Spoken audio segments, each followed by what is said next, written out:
your rating. So let's go ahead. Very please. good. Very good. Thank you very much, everyone, for joining. Allow me to first of all welcome everyone on the call. My name is Karim Rifat. I am the Chairman and the Chief Executive Officer of N Gage Consulting. Welcome to another round of our N Gage Debate sessions, which I expect to be quite exciting and informative. Let me start by a couple of, before I start handing the floor to anyone, actually, please allow me to some housekeeping rules. If you don't mind, we will go with this session in English because there are participants both from within and outside of Egypt. So I think it's more accommodating for everyone. If you are not speaking, please stay on mute to avoid any echo in the background. I think 2 years after the pandemic, we are all getting used to this type of technology, but I need to insist again. Allow me to start by thanking our great Ambassador Mohamed Nasr, who is at the forefront of leading the Ministry of Foreign Affairs efforts for climate change, for environment and sustainable development affairs, for a number of things. First, for allowing us at N Gage Consulting to act as an extended arm to the ministry's efforts in preparation to COP27. Allow me to thank him and everyone in his team working with us. I would also like to thank BEBA for the support in organizing this webinar, which is a timely one, well awaited for quite some time by a lot of people. And I would like to also welcome Ambassador Gareth Bailey, whom I'm very honored to have on the call. Before I hand over to Ambassador Nasr and to probably set the tone of what I would try to explain of what this session should be and what it should not be, but allow me to first hand in for, with your permission, Your Excellency Ambassador Nasr, of 1 or 2 quick minutes to Ambassador Bailey, as he wanted to shed some special welcoming remarks from him personally to Your Excellency. Gareth, please go ahead. Faddal. Thanks, Kareem. Thanks for the welcome and thanks for the time. And I will try and make this 1 minute, not 2. I just wanted to say that the message that we got from the Glasgow COP was that the excitement and the culture shift around climate change was here in the private sector, whether it was the Global Financial Alliance for Net Zero, whether it was the work of the high-level champions, the race to zero on mitigation, the race to resilience and adaptation. This is where the excitement is. This is where you really feel the shift. And we're also super excited as a country in what Egypt does in renewables.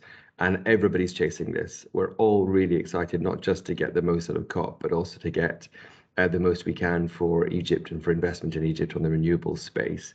I've had the really great fortune of escorting the COP president currently, Galok Sharma, and the high-level champion, Nigel Topping, alongside, of course, Mahmoud Mohideen and Foreign Minister Shukri. It's been a great ringside seat for me. And I just want to tip my hat to Ambassador Mohamed, because this is a man who is a legend in the field and who has been doing this for years, even when it wasn't very fashionable, and is still doing it now when it's not just fashionable, it's existential. So with 94, 95 days by my count to run to the big moment, I just want to congratulate you, Mohamed, on staying sane and staying calm. And we really look forward to what you have to say here. And I just would like to say, especially to the BEBA people here, this is where we really need to hustle and get super active in the private sector renewable space. Thanks for the time. Thank you, Your Excellency. I second your echo of applauding Ambassador Nasr, who's an all-time friend, other than being currently in charge of the timely project for Egypt. Let me start, please, by introducing what I would like, because we have a fairly 75 minutes down the clock, and we're BEBA, so we need to be on the clock like the Brits are. So basically, what I would suggest that this becomes, and what I would or I would strongly recommend that this does not become today. So this is a timely moment to listen from Ambassador Nasr about the process of preparation, of getting ready for a great and inshallah very successful COP27 in Sharm El Sheikh in November. I think everyone around would like to hear from Ambassador Nasr in terms of specific piece about how do we get further clarity on the activation, the inclusion, and the participation of the role of the private sector in this conference and all fronts, be it around contributions in thematic days, around contribution with key events, and so on. This is mainly what we're here to learn more about.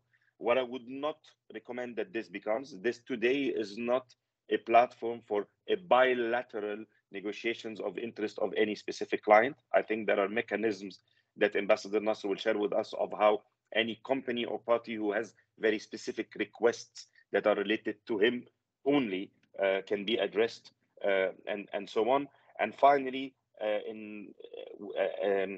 consistently with a long-term practice with the N Gage Debates, this is the first one we have with Ambassador Nasser, but we have a common practice. Even if you're unhappy about something, even if you are frustrated about something, please be extremely diplomatic and constructive in the way you phrase your issue. Ambassador Nasser, thank you very much again, and over to you. Thank you so much, Karim and N Gage, for facilitating this important meeting, and thank you so much, Ambassador Bailey, for the kind words and the encouragement that you put forward. I think the UK was very instrumental in pushing forward the global agenda, specifically working with the private sector in responding to the Paris Agreement and through the Glasgow outcomes and the Glasgow Climate Pact. In fact, it was very clear that we are on the right track, and I think things were moving in the right direction to enhance and increase ambition, to focus on scale actions at scale and on time, hopefully by reaching by 2030 what we would consider that we are on the right track to keeping the 1.5 degree goal alive, or achieving the below 2 degrees. And that was the outcome that we had when we came out of Glasgow. Everybody was optimistic. It was everybody cheered, and for many of us, it was a defining moment, seeing the private sector moving forward in being part of the transition and transformation envisaged in the Paris Agreement. So it was not only the governments, but the private sector itself has moved from its different sectors, different industries, trade, banking system, and in many cases, and usually they are all the private ones. So this is where we came out of Glasgow from. Looking now, I think things are a little bit different.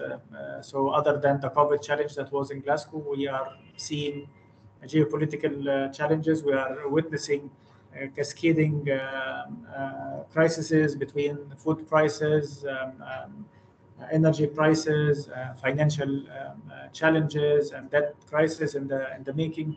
So things are not as it was envisaged in early this year. Things are more challenging. But having said that, we are also seeing a lot of I would call it like it's a cheesy thing, but it's like a beacons of hope, and mainly coming from the private sector, I would say, but also coming from the public sector, but mainly the private sector. And in that, we are seeing even more commitments coming from big multinationals, a strong movement, be it under GFANZ or other coalitions, Race to Different Races, Race to Resilience, Race to Zero, and other forms of races, all aiming at delivering on agendas and commitments and pledges that would really help maintaining the temperature goals that we agreed to. So this is what we are seeing, and as a incoming COP presidency, our expectation, and from what we have seen until now, we believe that the political will still exists, and it will be clear and the attendance and the participation in the COP at the presidential level. So that's why we are having a summit at the beginning, and then throughout the parallel process of the private sector, which is led, of course, by the COP presidencies, but also very strongly supported by the two climate champions. We believe that there are a lot of action happening there, and we want to bring it also to the table. So this is where we are. We have high expectations and high hopes. We're keeping our fingers crossed to see more ambitious outcomes and more ambitious pledges coming from the countries, but also more work towards coalitions that aim at reaching a net zero thing, or moving forward with the low emission pathways and the climate resilient pathways. So this is I would say, the framing of where we are. In that, I would just share with you that we have received at least most probably double or triple the requests for pavilions in the blue zone, which is under the UN. than previously, and we were checking always with the secretariat. So most probably we'll have like a huge blue zone area where you have all the private sector, financial institutions, governments, all showcasing their activities and their actions towards climate change and discussing the climate change opportunities and challenges. We are seeing a lot of interest in the rest of the COP, and be it the summit or the negotiations. Of course, it is a complicated process. As usual, all multilateral negotiations are complicated, but we are seeing commitment coming from the G7. We are also part of the discussions within the G20, and we're seeing commitments happening there. We saw good progress happening. I mean, lately the US, the package that was passed in the US of, I think, 340 billion gives an indication that the transition, even in countries that is envisaged as very difficult to have this transition, it is happening. And yes, there are also some negative or concerning messages that are coming from climate leaders, I would say, countries who had the leadership before on climate change, that is delaying the transformation that was envisaged in Glasgow. But this is always coupled with a longer term or a medium term approach to enhance the climate ambition, specifically on energy. So although the picture might look not as optimistic as it was in Glasgow, but usually at times of challenges, this is where the leadership is manifested, and this is where I think, and we think that this is an opportunity for the private sector to play the role that was expected from them, and show the leadership and really push the governments. If they are reluctant, they can push the governments to deliver on that. So this is the first one. The second one, we already are working with Dr. Mahmoud to bring in kind of a Nigel, and bring in kind of a matchmaking mechanism whereby we bring a lot of projects from the different countries, from Africa and from the different developing countries, and put them as possible bankable projects that financial institutions and private sector might be interested in and should be interested in funding and investing in. A process that has already started, where we were in Addis together with Dr. Mahmoud, and there is a wealth of projects that are coming from the African continent, be it in energy or in transport or in artificial intelligence or in adaptation or agriculture. So we are preparing a list together with the champions on that will be put forward as potential investment opportunities. Similarly, we are doing the same thing in Asia and from Bangkok, and the same thing will be happening in Beirut in Lebanon, and then in Chile in South and Latin America, and then in the ECE in Europe. The aim is to bring forward this list of projects and try to help the matchmaking and moving forward the investments and unlocking them to provide the investments needed for the transition. So this is the second one, and I think this will the outcome of those roundtables will be presented during the COP, and maybe like a little bit of like a hint of what will be there will be presented before the COP, and maybe in September or early October. Over and above, so in addition to that, it is important that in Sharm El Sheikh we see the participation at the highest level from the senior officials from the different organizations and financial institutions and the private sector. That's why we are reaching out to the different chambers of commerce in Egypt. We have many branches of international companies and, of course, local companies and businessmen. All of them are with us in this process. And we have been hearing some questions like, why should I be at the COP27? Why should I be there, and how I should be there? So the first one is why.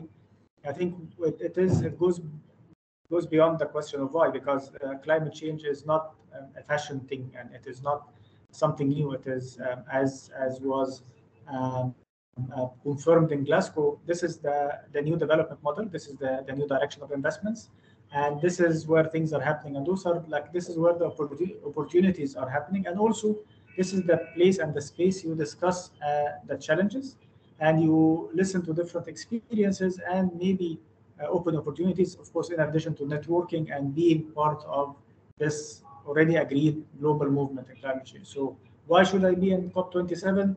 Why this year? It is a continuation of the trend that started in Paris that was confirmed in Glasgow, and not being there would give the indication that you are not, as an institution or individual or organization, that you are kind of, I wouldn't say backsliding, but you are missing something very important in the discussions on when it comes to climate change implementation. And this is another important element that we need always to keep in mind. This is about implementation. We have identified the COP as implementation COP. So it is bringing in the private sector, it is bringing in the bankable projects and a pipeline of projects. It is bringing in the financial institutions. It's bringing in sovereign funds. It is having the right discussions, covering all the elements that relates to development, trade, and agriculture, everything. And you can see the thematic days that are identified under the presidency's agenda. They're on the website, and they range from energy. And under energy, we have the discussion on the investments on the smart grids. You will have a focused discussion on hydrogen and its potential and the potential investments in hydrogen, all the way to renewable energies and offshore wind projects. And thematic days would include, of course, gender and civil society and others, but also it includes food systems under adaptation and agriculture. It includes decarbonization, which is a very important component if you want to achieve the targets that we have put forward for us in 2030. So sectors that were not really joining the discussion might have the chance to join the discussion if they are part of the transition and transformation. So they have the space there, and this is the time that leadership should be shown in the different sectors. So why should I be there if I'm a businessman or if I'm an organization, private sector organization working on trade or working in an industry or a producer, or even working on media? Because I think this is where things are happening. As I said, it is reflected by at least doubling the space in the blue zone of what was in Glasgow. I think now we have, last time I checked, 25,000 square meters of pavilions only in the blue zone, and similarly we'll have like at least 12,000 square meters in the green zone. So everybody's there for this. How? And this is the second question, and we have heard many asking how can they be part of this. And we know that information was not very clear. You have two ways or several ways to be part of that, to be part of the discussions in Sharm El Sheikh. One, if you are an accredited entity, organization, civil society organization, international organization, or private sector, if you are accredited under the FCCC, you are eligible to get one, either you get a pavilion or you get passes to be there. Two, if you are not, but you are part of the business and you are like a British company or an American company or an Egyptian company, you can always apply to be there, but only through the national entity, which is in our case maybe Ministry of Trade and Industry, or through the Federation of Industries. So those are the ones that you can always go through them and tell them that officially, as a company interested, I would like to take part in the discussions there, and please, I want to be in person accredited and be part of the delegation who is attending. And the third one is, and those are the ones who are related to the blue zone. And the idea of a blue zone, it is the area which is controlled by the UN. This is a UN conference, so the blue zone is an area fully controlled by the UN. You can only enter if you are registered through the UN system and you have the badge to enter there. You can enter there to negotiate, which most of you will not be doing, but you will enter there also as to present something in a pavilion of the pavilions, or you can be there as a panelist, or you can be there just to see what is happening and you engage and you network. So those are the different forms to be there. So this is the blue zone. On the green zone, which is a different element, it is run by the government of Egypt, like the one that was there in the UK and previously. So it is run by the government of Egypt through the Ministry of Environment, and you can also rent a space there and have your own pavilion to showcase the activities of your company, the policies of your company, even host like a panel discussions. So you have this two forums that you can attend to. One is a UN related, which is it has its process, So you either attend through your national or the government or the country where your company is listed under, be it through the ministry itself or through the Federation of Industries or the federation that you are part of, or you work through an Egyptian counterpart or Egyptian side where you can work through, again, the Ministry of Industry. Or you can be a panelist, so you can be part of a discussion, and again, here you can always have a concept note and you present to the relevant partner that you work with in Egypt, or if it goes through BEBA, BEBA can always prepare this and send it to the Ministry of Industry, Trade and Industry in Egypt, and say BEBA wants to be part, but BEBA is as an organization, not individuals. Would like to take part in the discussions, and we are proposing a side event or an event in the Egyptian pavilion or with the UK pavilion that would be dealing with 1, 2, 3, 4, 5. So those are the formats where you can attend to. And again, any further clarification that is needed, anything that you would ask for, we are always here to provide this information. There is no like registration has no fees, and information is available. We have an updated website. I hope it's now working fine and has all the information or most of the information that anybody would be asking for. Please check the website. It's cop27.eg, and you will get many of the information there.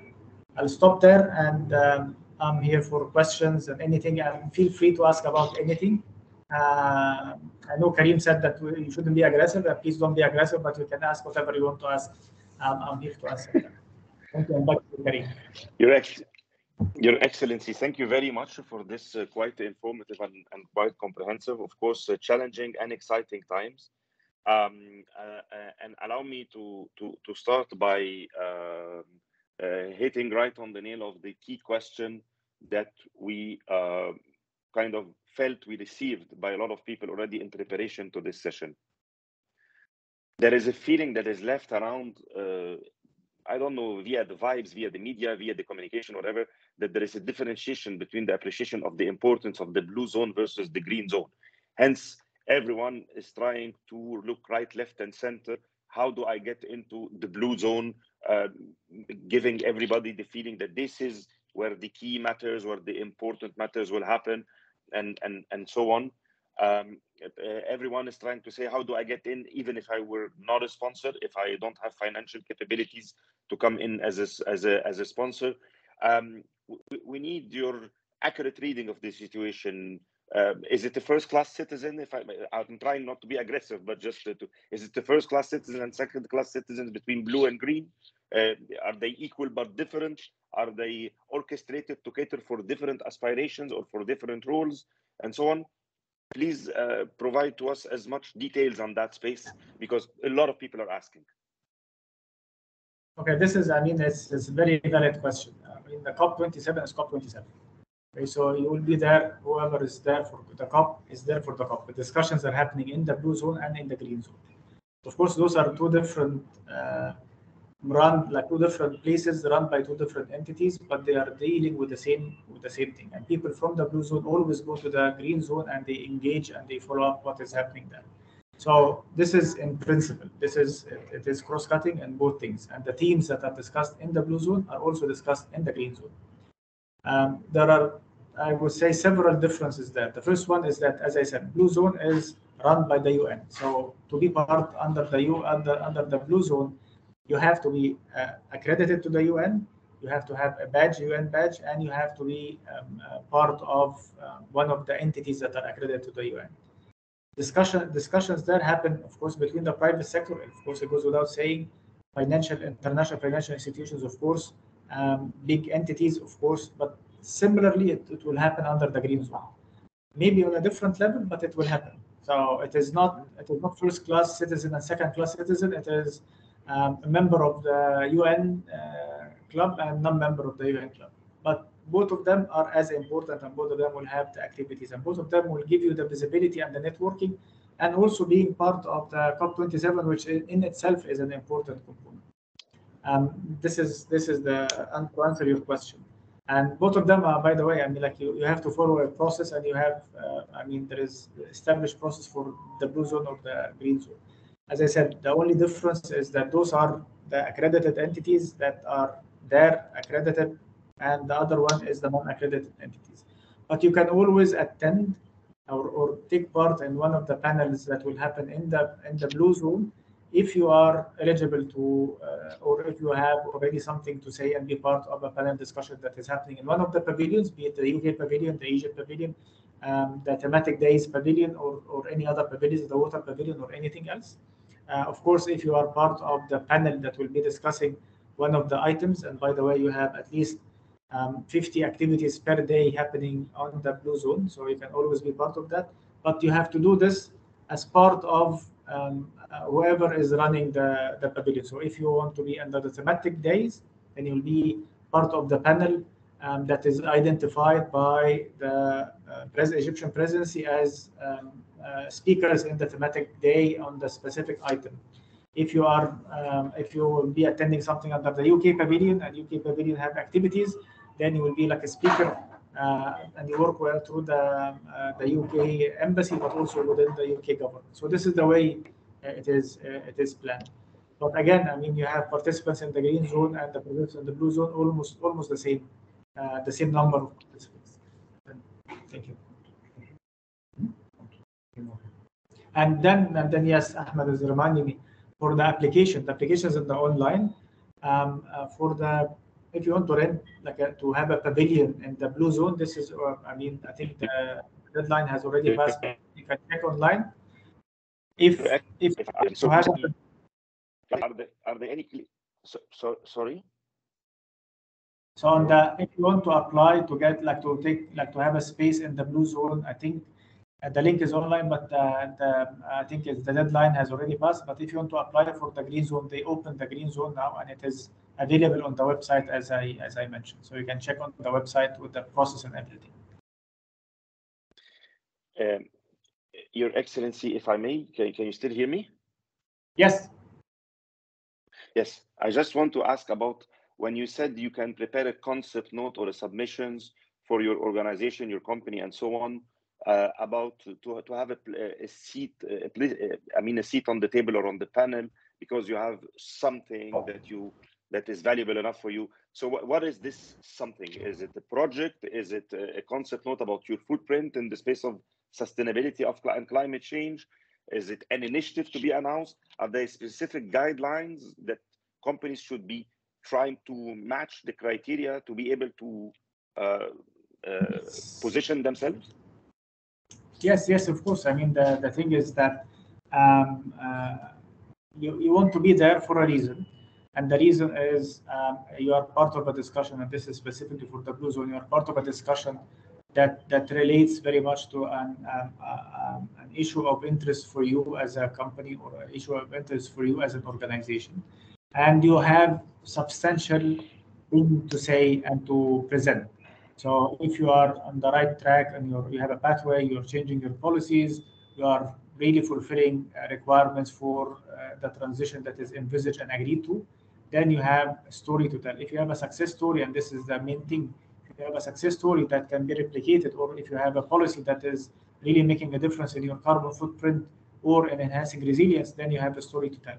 So what I would recommend is that they will look at the thematic days, and very soon, maybe 1 week or 2 weeks, you will have details of the additional elements of the thematic days, so the activities on the partial activities on thematic days. And if not, if you have also a story to tell, you can always write a small concept note, and through BEBA or directly with your counterpart and your entry point in the different ministries, you tell them, I want to be there, I have this concept note. And then we see, most probably it will be, if you're not accredited, it will be in the green zone, and the green zone is open already, and the registration there is happening. And that would be like the way this will direct you to which process you should follow. Thank you. Another question I received this morning was quite important. It was about the presidential segment, the presidential summit. Exactly. I mean, a lot of people are asking our CEOs of big company, big corporations, big multinationals, how can they become eligible to attend the presidential summit? Are there any opportunities for signatures and announcement of MOUs during this presidential summit? What is the criteria for that? You understand, Your Excellency, most companies, of course, they have a vested interest and they have a story and they have a footprint, but all of them also want this level of exposure, which is understandable. Yeah, of course. I mean, everybody wants to have a picture with the president, and it is happening at the presidential summit. But I mean, things happen during the 2 weeks, not necessarily happening in the presidential or the summit itself, because the summit is more of a political thing, and it is not the one that would have like the exposure on trade agreements or investment agreements or so on.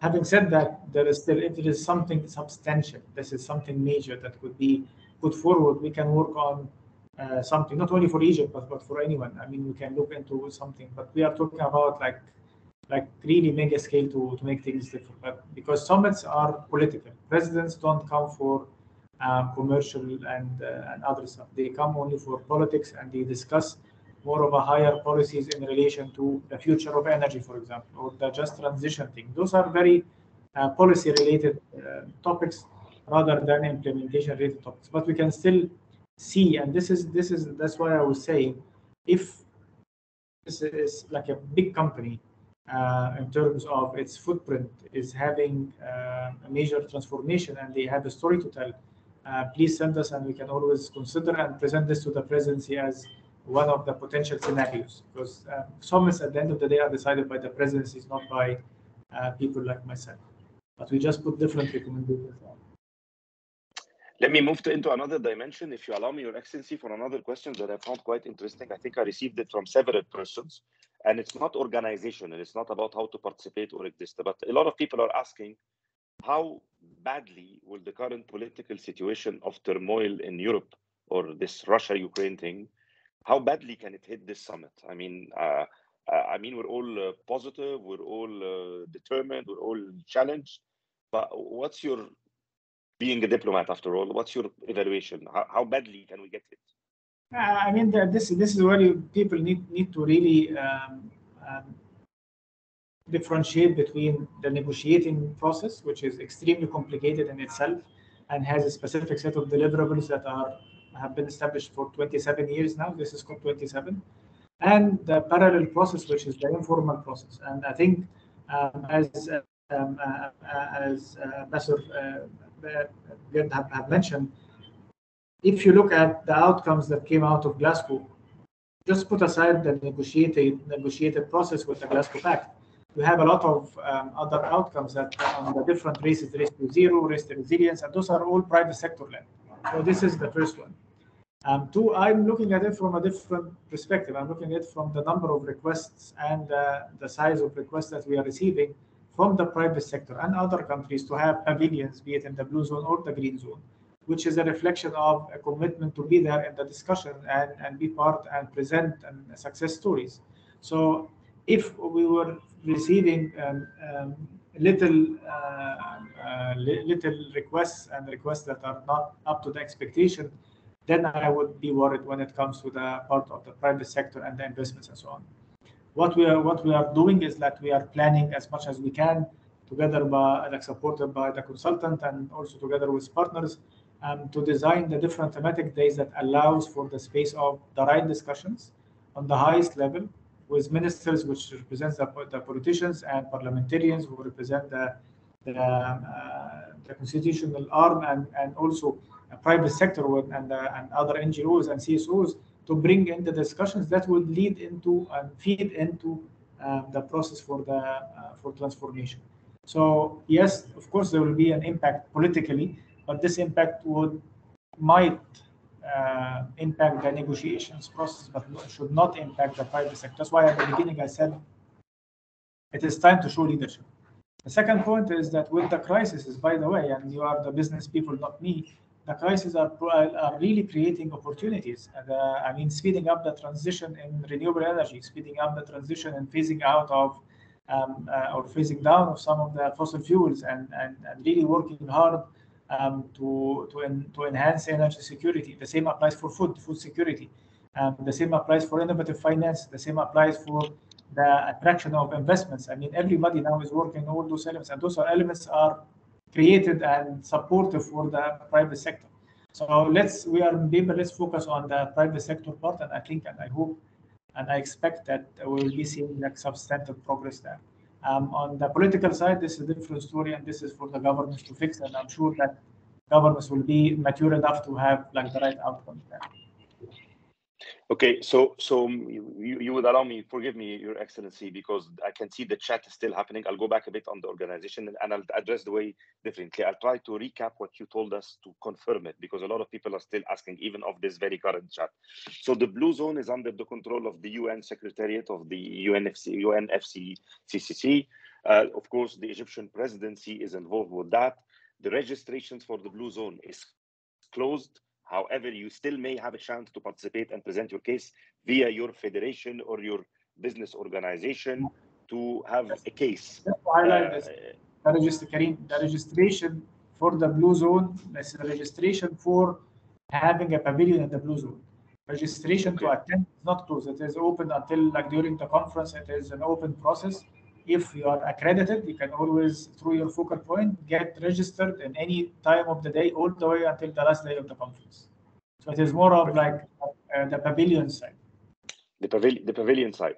And you mentioned the green zone is now open for registrations, and Your Excellency stated it's on the website. I guess there is a rather technical question. Somebody is asking, I'm not sure the link is already operational on the website or something like that.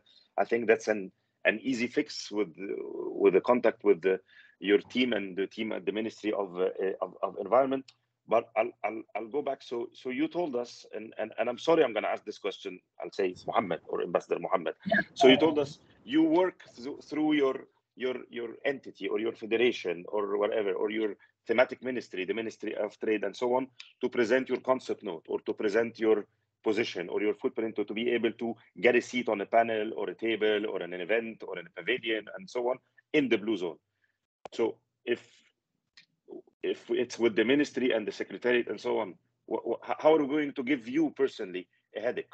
What should we bother you with as private sector?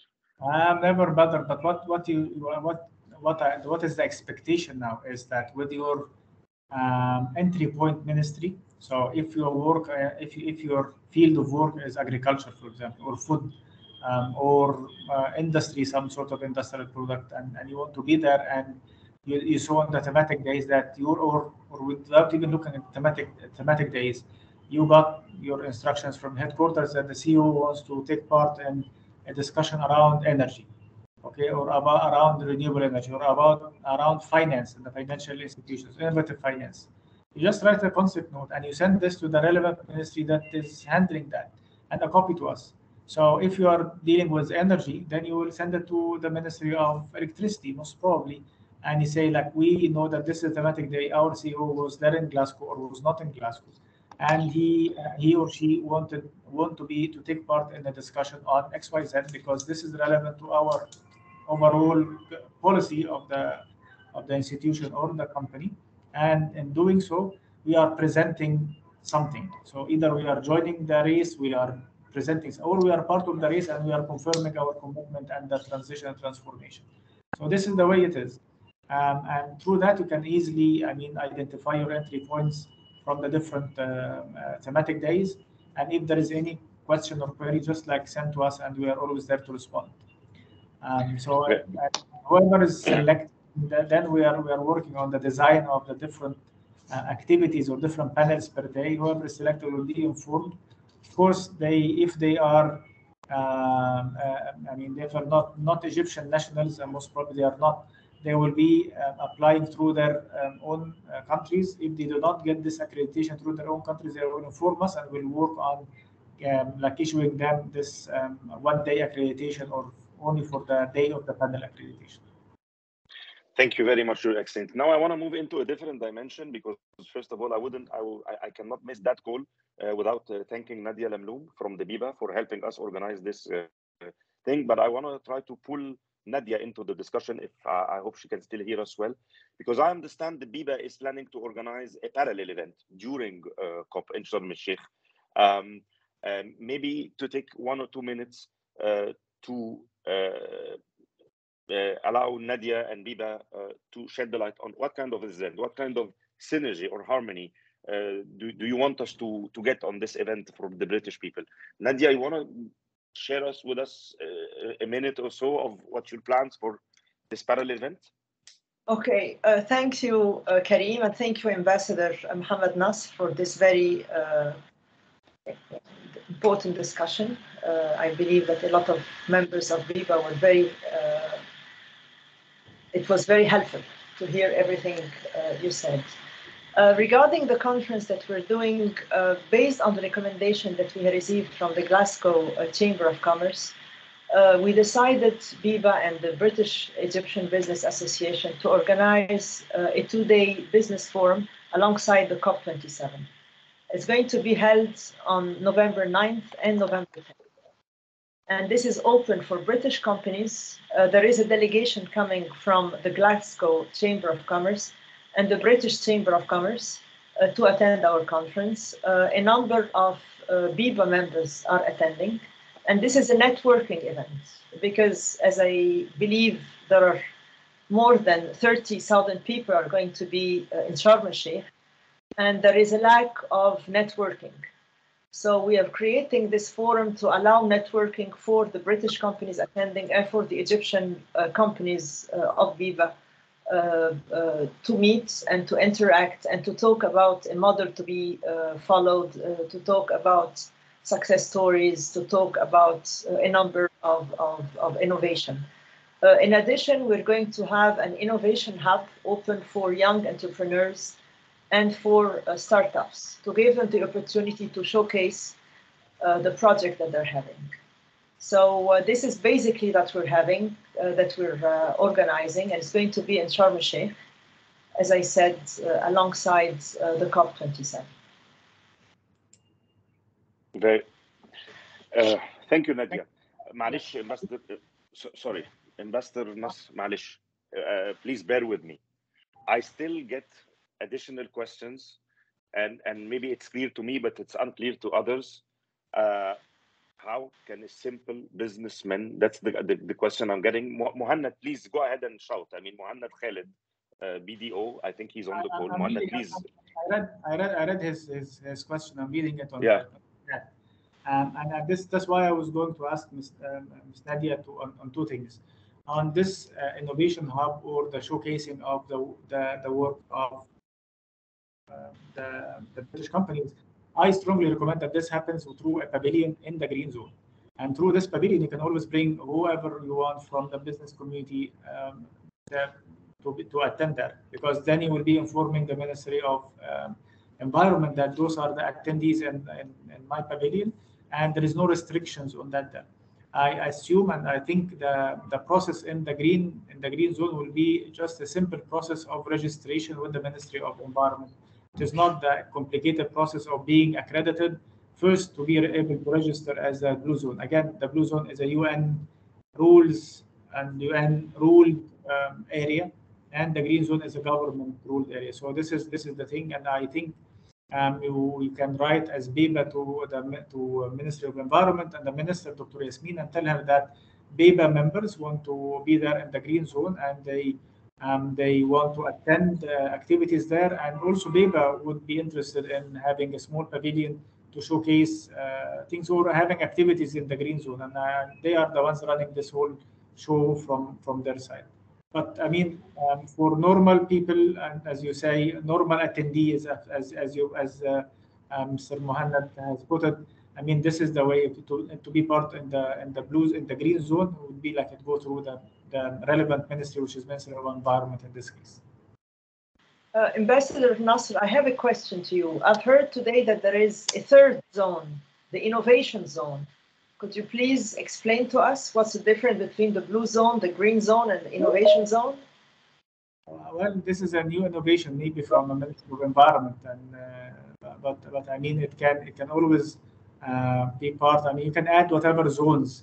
The main thing for the UN conference is the blue zone.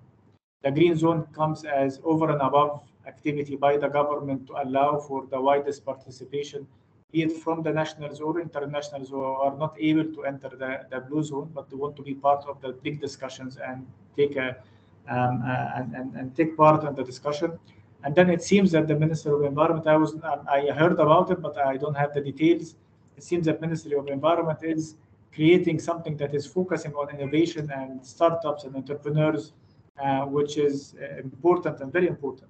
I think it's having this within the green zone, maybe. But I will get further information and send it to you also on that. But for now, as I know things that has been established, it was only the blue zone, and then when private sector was there then it became the green, the blue plus the green zone, and now it seems with the innovation we are adding more colors to the climate change circus that already exists. So we'll see about that.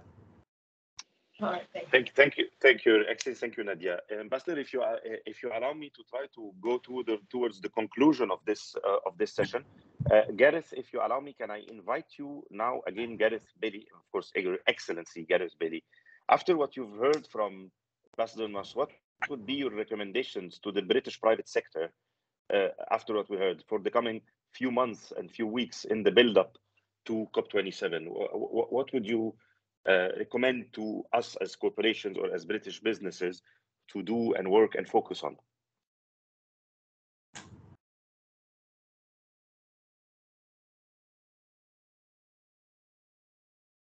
Hello, Kareem. This is Anisa Dathi, Country Director for Trade and Hi, Investment Anisa. at the British Hi, Embassy in Cairo. I'm afraid Ambassador Bailey had to leave the session. He had another engagement, so will not be able to respond to your question. But we are seeing 3 ways of engaging in the conference, many of which have been outlined by Ambassador Mohamed Nash. That is, 1, through the side event that BEBA, EBBC, supported by DIT and the Egyptian Embassy in London are holding. 2, through sponsorship, that is either sponsorship through the UNCCC, the Egyptian government, or a particular pavilion, like the UK pavilion for British companies. And 3, for a particular event, for example, the BEBA Business Forum. And then thirdly, many private sector companies have already taken out some space within the blue zone or the green zone, or are speaking on panels. So those are the 3 areas, but we can of course expand on that as needed. Thank you. Thank you, Anisa. Thank you very much. Ambassador Nas, do you want to give us some potential concluding remarks, concluding suggestions, recommendations? Yeah, 2 things very quickly, and yes, I missed that, and I was reminded by my colleague Ahmed on the sponsorships, which is also important. I mean, I think the sponsorship package is still open, and again, on the website you will find information on the major sponsorship packages. If there is an interest to have other kinds of sponsorships, I think it will be important to engage with Ambassador Ashraf Ibrahim or the team for the sponsorship things, and I think we can provide, and I think Ms. Nadia has already the contacts of Ambassador Ashraf Ibrahim for the different packages, not only the 2 big ones that are there, but also if there is an appetite to have a different form of sponsorship. But this is also important. And if you're a sponsor, then automatically you will be able to access the blue zone and maybe I think have like a 2 or 3 side events. But all the information is either on the website or with Ambassador Ashraf Ibrahim. Very clear, and thank you very much. Unless I'm mistaken, because I'm not the most technologically capable person, I'm not mistaken. I see a lot more questions on the chat. I think we are quite very correct on. Sorry, my colleague is telling me. 1 second, please, Your Excellency. We're saying some people might have messages related to policies. Yeah. Yes, on Hisham's Isa's question. I mean, whatever comes from the blue zone or the green zone and not in the negotiations, it is not automatically will be coming part of the outcomes of the negotiation. So what happens in the blue zone outside of the negotiations track, or what happens in the green zone stays in the green zone for a while. But again, meaning this does not mean that does not have an impact on things, but it is rather moving forward into creating this new pathways.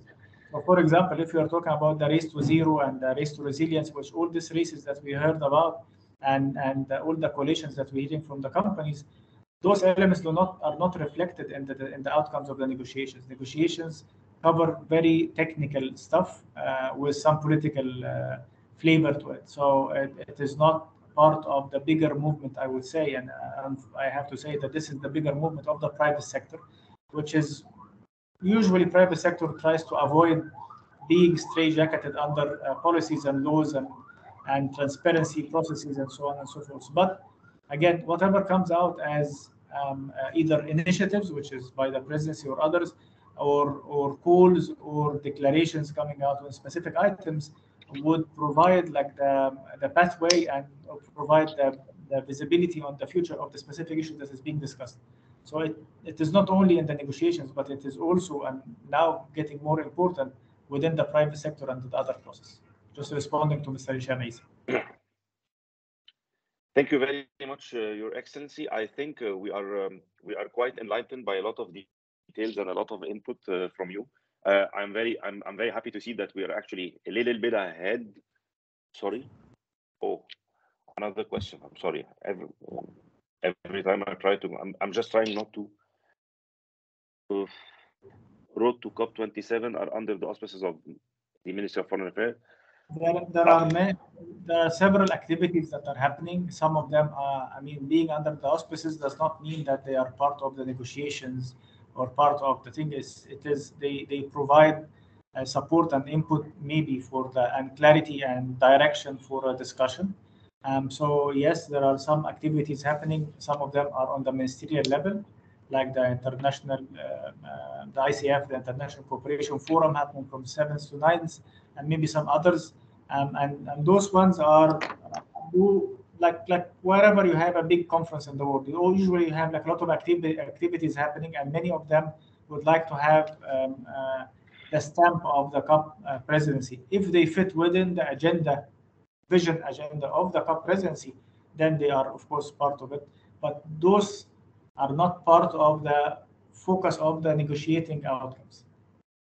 So it is not part of the negotiations. But if they fit within the agenda of the presidency, and the agenda of the presidency is broad, it is about mobilizing the finance, it's about adaptation, it's about the loss and damage, it's about having impact on the ground, then of course we support them because they are part of the framing and the formulation of where things are moving forward and advancing. Thank you very much, Your Excellency, and thank you, Nahla, for your questions, and Mohamed and everyone. Before closing, Ambassador Nasr, I really think we've been quite well enlightened by a lot of details. For the sake of everyone, we will document a small conclusions or white paper of what have been asked and the questions and the answers that Ambassador Nasr has given to us. It will be circulated, of course, via BEBA to all the attendees. Ambassador Nasr, we are quite actually a little bit ahead of time. It's 8:11, so it's either because one of two things. It's either because we're all very tired and it's end of day, or because you've been very efficient in telling us everything or almost everything we need to know. And I think it's the latter one. I prefer the latter one. So I prefer the second one. I prefer the second one. Thank you so much. And thank you. And we will be following up with series like those, like we agreed with you, with other chambers and so on. And finally, thank you, BEBA, very much for pulling this together with us, and thank you, Engage team, for working on this. And I wish everyone a pleasant end of day. Thank you. Thank you, Ambassador Nasr. Can we have a copy of the recording to share it to our members? Yes, of course. All right. Thank you so much. Okay. Thank you. Bye-bye. Bye-bye.